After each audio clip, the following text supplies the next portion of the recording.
అందరూ నెత్తినూరు కొట్టుకుని విన్నవించిన గత పాలకులు వారి రాజకీయ లబ్ధి కోసం రాష్ట్రాన్ని రెండుగా విడగొట్టడం జరిగింది. అయితే కంబైన్డ్ స్టేట్లో ఉన్న రాజధాని హైదరాబాదు తెలంగాణ ఉండటం వల్ల అది తెలంగాణలోకి ఉండిపోయింది. అయితే మన రాష్ట్రానికి రాజధాని అంటూ లేదు. అయితే రీఆర్గనైజేషన్ యాక్ట్ 2014లో 10 సంవత్సరాల వరకు హైదరాబాద్ని రాజధానిగా ఉంచుకోవచ్చని పెట్టడం జరిగింది. అయితే గౌరవనీయ ముఖ్యమంత్రి గారు ప్రజల దగ్గరుండి పరిపాలన చేయాలనే ఉద్దేశంతో వెంటనే రాజధాని కట్టాలనే ఉద్దేశంతో ప్రతిపాదించి నిర్ణయించడం జరిగింది. అయితే రాజధాని ఎక్కడనే దానికి శివరామకృష్ణ కమిటీని కేంద్ర ప్రభుత్వం ఆ రోజు టెక్నికల్ కమిటీని పెడితే వాళ్ళు ఈ రాష్ట్రంలో ఉన్న అన్ని జిల్లాలని పోయి అందరి అభిప్రాయాలు తీసుకొని వాళ్ళు రిపోర్ట్ ఇవ్వడం జరిగింది.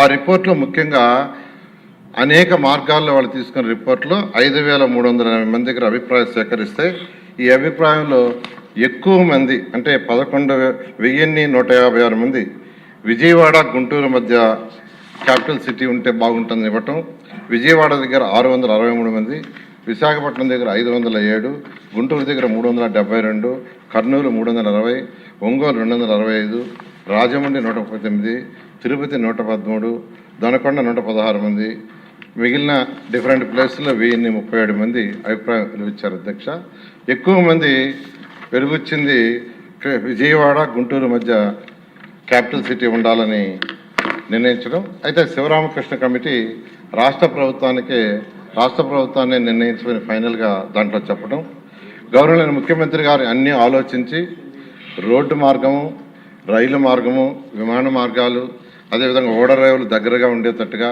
అదేవిధంగా ఉత్తరాంధ్రలో చివరి జిల్లా అయిన శ్రీకాకుళంకి, అదేవిధంగా రాయలసీమలో చివరి జిల్లా అయిన అనంతపురంకి సమదూరంలో ఉండేటట్టుగా గుంటూరు, కృష్ణ ఈ 2 జిల్లాల మధ్య అమరావతి రాజధానిని నిర్ణయిస్తామని సెప్టెంబర్ 4, 2014 అసెంబ్లీలో ప్రకటన చేయడం జరిగింది. అధ్యక్ష, అయితే ఇక్కడ గవర్నమెంట్ ల్యాండ్ లేదు. అయితే ల్యాండ్ పుల్లింగ్లో తీసుకోవాలని గౌరవనీయ ముఖ్యమంత్రి గారు నిర్ణయించడం జరిగింది.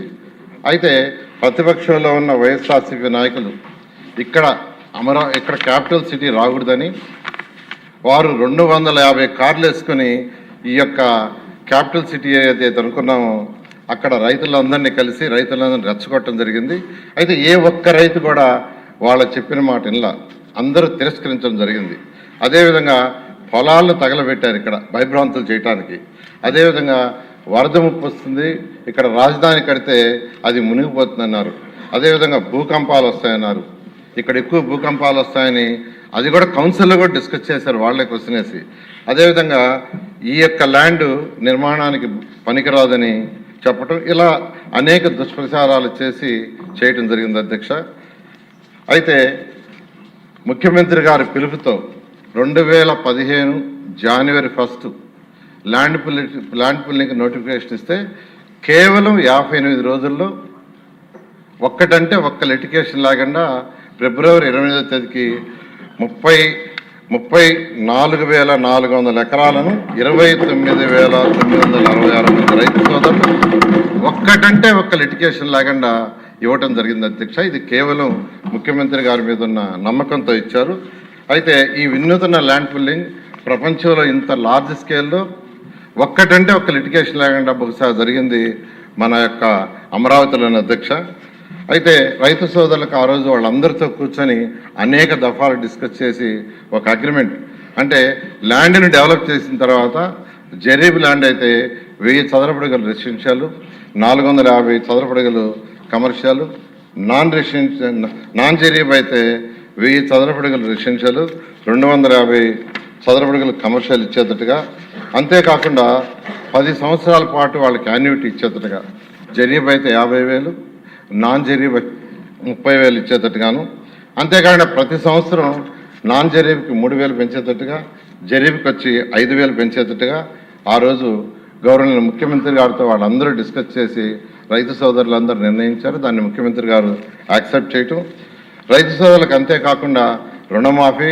రైతు కూలీలు ఎవరైతే ఉండారో, అంటే ఈ భూములు ల్యాండ్ పూలింగ్ తీసుకోవటం వల్ల రైతు కూలీలకి ఉపాధి పోతుందనే ఉద్దేశంతో రైతు కూలీలకు పెన్షను, అదే కాకుండా స్కిల్ డెవలప్మెంట్ చేసి వాళ్ళకు ఉద్యోగాలు వచ్చే విధంగా చేయటం, ఉచిత విద్య, ఉచిత వైద్యం, అన్నా క్యాంటీన్ వంటి సదుపాయాలు కల్పించడానికి అంగీకరించి అవన్నీ చేయటం జరిగింది అధ్యక్ష.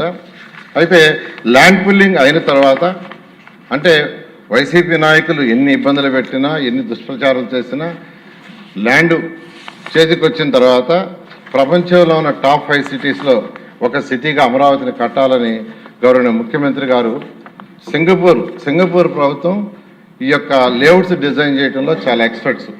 వారిని గౌరవనీయ ముఖ్యమంత్రి గారు సంప్రదించడం, వారు వెంటనే ఒక ఎంఓయూ మనతో కుదుర్చుకొని వాళ్ళు ప్లాన్ చేసి ఇవ్వడానికి నిర్ణయించారు. వాళ్ళు 3 రకాల ప్లాన్లు ఇచ్చారు అధ్యక్ష. ఒకటి capital region concept master plan, reason మొత్తానికి కాన్సెప్టు. అదేవిధంగా క్యాపిటల్ సిటీ మాస్టర్ ప్లాన్, సిటీకి 217 చదరపు కిలోమీటర్లకి మాస్టర్ ప్లాను. అదేవిధంగా సీడ్ క్యాపిటల్ మాస్టర్ ప్లాన్, ఈ 3 ప్లాన్లు ఇచ్చారు అధ్యక్ష.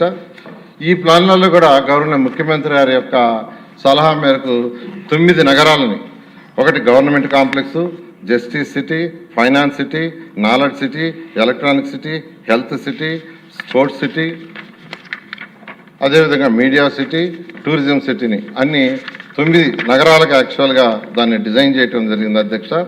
అదేవిధంగా 30% ఏరియాని గ్రీన్ అండ్ బ్లూగా, ఈ 217 చదరపు కిలోమీటర్లో 30% ఏరియాని గ్రీన్ అండ్ బ్లూగా పెట్టారు. ఆ విధంగా యాక్చువల్గా ఈ యొక్క ప్లాన్ని వాళ్ళు ఇవ్వటం జరిగింది అధ్యక్ష. అయితే ఇందులో 27 టౌన్షిప్లు కూడా పెట్టారు. ప్రతి టౌన్షిప్కి పార్కులు, స్కూల్స్, హాస్పిటల్స్, కమర్షియల్ కంపెనీ అనేక సదుపాయాలు యాక్చువల్గా చేయటం జరిగింది అధ్యక్ష. అదేవిధంగా ఐకానిక్ బిల్డింగ్స్ కట్టాలనే ఉద్దేశంతో ప్రపంచంలో టాప్ 10లో ఒకరైన నార్మన్ ఫాస్ట్ అనే ఆర్కిటెక్చర్స్ని యాక్చువల్గా సెలెక్ట్ చేయటం జరిగింది అధ్యక్ష. ఇవన్నీ అయిన తర్వాత అమరావతి నిర్మాణం కోసంగా 41,170 కోట్లతో 2014-19లో టెండర్లు పిలవటం జరిగింది అధ్యక్ష. ఇందులో 350 కిలోమీటర్ల ట్రంక్ రోడ్స్, 1500 కిలోమీటర్ల లేఅవుట్స్ రోడ్స్. అయితే ఈ యొక్క ఏదైతే ఇక్కడ మనం లేఅవుట్స్ రోడ్స్ వేస్తున్నామో అవి ఇంటర్నేషనల్ స్టాండర్డ్లో ఉండాలని గవర్నర్ ముఖ్యమంత్రి గారు చెప్పటం, దాంతో యూజీడీ టోటల్ సిటీకి 217 చదరపు కిలోమీటర్లకి UGD, water lines, electrical ducts, భూమి లోపల ఎలక్ట్రికల్ లైన్స్ ఉండాలి, ఓపెన్గా ఉండకూడదని గవర్నర్ ముఖ్యమంత్రి గారు ఇచ్చిన డైరెక్షన్తో చేయడం జరిగింది అధ్యక్ష. అదేవిధంగా ఐసీటీ లైన్స్ కూడా భూమి లోపల వేయటం జరిగింది. ఫుట్పాత్లు, సైకిల్ పాత్లు, అదేవిధంగా బీఆర్టీఎస్ రోడ్లు, ఇవన్నీ యాక్చువల్గా ఇవన్నీ డిజైన్ చేయడం జరిగింది అధ్యక్ష. అదేవిధంగా అడ్మినిస్ట్రేటివ్ కోసంగా 5 ఐకానిక్ బిల్డింగ్స్ని 40 అంతస్తులు, 45 అంతస్తులు రాష్ట్రంలో ప్రజలకి పరిపాలన సులువు చేయాలి. ఎవరైనా పనుండి ఒక మంత్రి దగ్గరికి వస్తే మళ్ళీ ఒక దగ్గర మంత్రి గారు ఉంటే వారిని కలవటం, సెక్రటరీ ఇంకో దగ్గర ఉంటే కలవటం, హెచ్ఓడి ఇంకో దగ్గర ఉంటే కలవటం, ఇదంతా ఇబ్బంది అవుతుంది. అందరూ ఒకే దగ్గర ఉండాలా, ఒకే బిల్డింగ్లో ఉండాలా, ఒకే ప్లేస్లో ఉంటే ఏదైనా పని కోసం వచ్చినప్పుడు వాళ్ళు వెంటనే వాళ్ళని కలిసి పని చేసుకోవటానికి సులువుగా ఉంటుంది, పరిపాలన సులువుగా చేయగలమనే ఉద్దేశంతో ఈ ఐకానిక్ టవర్స్ని యాక్చువల్గా గవర్నర్ ముఖ్యమంత్రి గారు ఆదేశంతో యాక్చువల్గా వాటిని డిజైన్ చేయడం జరిగింది అధ్యక్ష. అదేవిధంగా న్యాయమూర్తులకు, మంత్రులకు, సెక్రటరీలకు, తర్వాత బంగాళాలు, ఆల్ ఇండియా ఆఫీసర్సు, ఎమ్మెల్యేలు, ఎమ్మెల్సీలకు, గజిటెడ్, నాన్ గజిటెడ్ ఆఫీసర్లకి అందరికి కూడా అపార్ట్మెంట్లు అన్నీ కలిపి 4026 నివాసాలకు టెండర్లు పిలవటం జరిగింది అధ్యక్ష. వీటన్నిటినీ గౌరవనీయ భారత ప్రధాని గారి యొక్క చేతుల మీద యాక్చువల్గా శంకుస్థాపన చేయటం జరిగింది అధ్యక్ష. అయితే అధ్యక్ష 2019లో ప్రభుత్వం మారిన తర్వాత విజయవాడ, గుంటూరు మధ్య రాజధానికి ఎటువంటి అభ్యంతరం లేదని 2019 ముందు ప్రతిపక్షంలో ఉన్న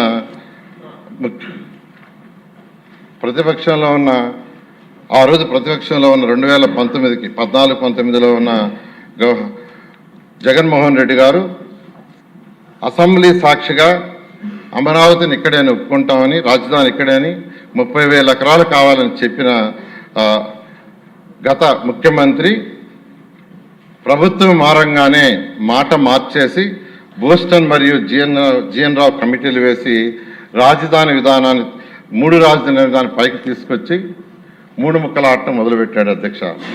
అత్యంత దుర్మార్గంగా ఏపీసీఆర్డీ చట్టాన్ని రిపేల్ చేశారు, ప్రజావేదికను కూల్చేశారు, రైతులను పెట్టడానికి ఇబ్బందులు పెట్టారు, మహిళలను చూడకుండా లాఠీ చార్జీలు చేయించి తీవ్రమైన చిత్రహింసలకు గురి చేశారు, రైతులు పాదయాత్ర చేస్తుంటే అనేక ఇబ్బందులకు గురి చేశారు, నిర్మాణ పనులన్నీ ఆపేసి కాంట్రాక్టులను బెదిరించారు, ఎంప్లాయ్మెంట్ ఎకనామిక్ గ్రోత్ కోసం కేటాయింపు చేసిన వివిధ సంస్థలను బెదిరించి వాళ్ళు ఇక్కడ నిర్మాణాలు చేయకుండా అడ్డుపడ్డారు.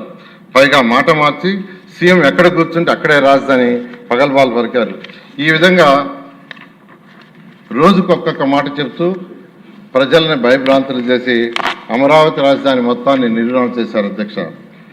అయితే అధ్యక్ష, ఎన్డీఏ ప్రభుత్వం వచ్చే ముందు గవర్నర్ ముఖ్యమంత్రి గారు చాలా క్లియర్గా ప్రభుత్వం రాగానే రాజధానిని అమరావతిలో నిర్మిస్తానని చెప్పటం, అయితే 2024లో ప్రభుత్వం రాగానే గవర్నర్ ముఖ్యమంత్రి గారు వెంటనే రాజధాని నిర్మాణించమని ఆదేశించడం జరిగింది అధ్యక్ష. అయితే గత ప్రభుత్వం చేసిన అనేక అవకతవకలు దుర్మార్గాల వల్ల 2014-19లో వెంటనే రాజధాని కట్టడానికి అనేక సమస్యలు ఎదురైంది అధ్యక్ష. అదేంటంటే 2014-19లో ఏ కాంట్రాక్టర్లు అయితే ఇక్కడ కన్స్ట్రక్షన్స్ స్టార్ట్ చేసి మొదలుపెట్టారో వాళ్ళకి డబ్బులు ఇవ్వలేదు అధ్యక్ష. వాళ్ళు కాంట్రాక్ట్ని క్యాన్సిల్ చేసి మా బ్యాంకు ఏదైతే గ్యారంటీలు ఇచ్చామో వాటిని వెనక్కిస్తే మేము వేరే వర్క్ చేసుకుంటామంటే అవి కూడా ఇవ్వలేదు అధ్యక్ష. వాళ్ళది ఏదైతే ఇక్కడ మెటీరియల్ ఉందో అవి తీసుకుపోతామన్నా తీసుకుపోలేదు అధ్యక్ష. మెటీరియల్గా దొంగతనం జరిగినా చూసి చూడనట్టు వదిలేస్తూ ఇలా అనేక ఇబ్బందులు చేస్తే వాళ్ళందరూ ఈ ప్రభుత్వం వచ్చిన తర్వాత మా సమస్యలను ఫస్ట్ మీరు డిస్కస్ చేసి మాకు ఇబ్బందులు చేసి మీరు మళ్ళా టెండర్లు పిలవమంటే కమిటీలు వేసి టెక్నికల్ కమిటీలు వేసి వాళ్ళ సమస్యలన్నింటినీ అనేక దఫాలు డిస్కస్ చేసి మళ్ళీ ఎవరు కూడా కోర్టులకు వాటికి పోకుండా అథారిటీలో పెట్టి మళ్ళీ క్యాబినెట్లో పెట్టి సొల్యూషన్ చేసి అధ్యక్ష. అది అయిన తర్వాత మళ్ళీ యాక్చువల్గా టెండర్లకి ముందుకు పోవడం జరిగింది అధ్యక్ష.